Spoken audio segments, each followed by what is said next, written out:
Hey, what's up everyone? In this video, I'm going to walk you through how to set up GuardDuty email alerts. If you get value out of this tutorial, please like the video and subscribe to the channel. For this setup, we're going to be following along this AWS article, which I'll link to in the video description below. Alright, let's jump into it. I've already logged into AWS and I'm going to navigate to SNS, Simple Notification Service. I'm going to go over here and I'm going to go to Topics. Then I'm going to go to Create Topic. I'm going to select Standard here. And then for the topic name, I'm going to put in GuardDuty to email. I'm going to keep that all as default here and click Create Topic. And then from here, I'm going to go to Create Subscription. I'm going to drop down to Email. And then I'm going to put an email here. I would recommend a group email or an alias and not just put somebody's individual name there if you can avoid it. But I put the email there and then hit Create Subscription. And then if we go back here to the topic, you can see that it's pending confirmation. If I head over to my email here, all I need to do is click and confirm that subscription. So that is confirmed. If we go back to AWS and refresh, that should be good to go. Just to make sure that this is working, I'm just going to do a quick publish message here. So that was from the topic, go to publish message. And I'm just going to put test subject and test message. Just want to make sure that this is working properly. Hit publish message here. And if we go back to our email, there we go. Test and test, we're good to go. So the next step is we need to go ahead and create the event bridge rule. From this article, it's saying CloudWatch, so CloudWatch was renamed to Event Bridge. So we're going to go to Create Rule, and then in the rule name, you can put in whatever you want there, but I'm going to put in GuardDuty Alert Rule. I will keep that all as standard here. We can keep that as AWS. We don't need to put a sample event in here. And then for the pattern, I'm going to go down here and you can copy this pattern. So I'm just going to put in a custom pattern.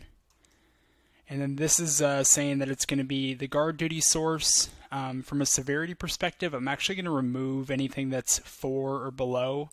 GuardDuty alerts are in a range from 1 to 10, and 10 being the most severe, so I just don't want to get emails for some of those lower level alerts. Then I'm going to go ahead and hit next here, and then we need to select a target, so I'm going to type in SNS topic, and then we're going to select the topic that we created in the previous step, and then if you hit on the additional settings and then go to input transformer, what this is going to do is help just kind of increase or improve the look of the email that we're going to get. So I'm going to copy the input path here. I'm going to go to configure input transformer.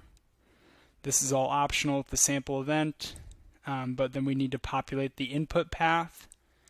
And then we also need to populate the input template. So that just kind of describes how the email is going to look to us. So I'll populate that here, hit confirm. So that should define the target here. I'm going to click next and next again, and then we can review and create this here. So I'm going to create rule. So if we have the event bridge rule created, the last step here. And one thing before I move on is that we need to make sure that all these are created in the correct region. So the SNS topic, the event bridge rule, and GuardDuty are all region specific, and you need to make sure that all 3 of these are created in the same region. Last step here is I'm going to go to GuardDuty, and I'm going to go ahead and click Get Started, and then Enable GuardDuty. And once we have this enabled, we're going to go ahead and click Settings. And then the first thing we're going to do is update the frequency for updated findings. So I'm going to go ahead and click Save here. Give that a second to save. I've been having a little bit of trouble with this, so I'm just going to go back to findings and just make sure that that changed. I think it might just be something where it takes the event bridge rule and everything a little bit of time to set up. So you can see that that's hitting every 15 minutes, so we're good to go there. We currently have no findings. So the next thing, just to test all the way through, is to go ahead and click Generate Sample Findings. So what that's going to do is it's just going to generate a wide variety of findings that GuardDuty might have found. So if we look here, just looking at some examples, GuardDuty's identifying just things that look weird in the environment or potential problems and things like that. So that is generating the findings here. It might take probably potentially up to 15 minutes here for it to show up on our email. But yeah, we'll wait there and see what happens. Hey, what's up everyone? I'm back. I had a little bit of trouble getting the emails to send originally.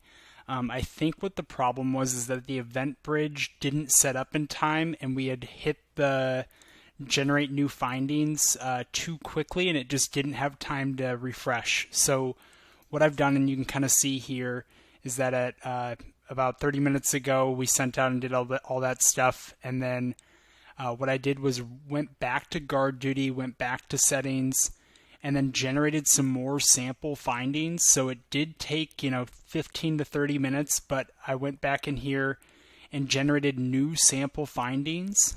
So you can see that a bunch of new findings came through.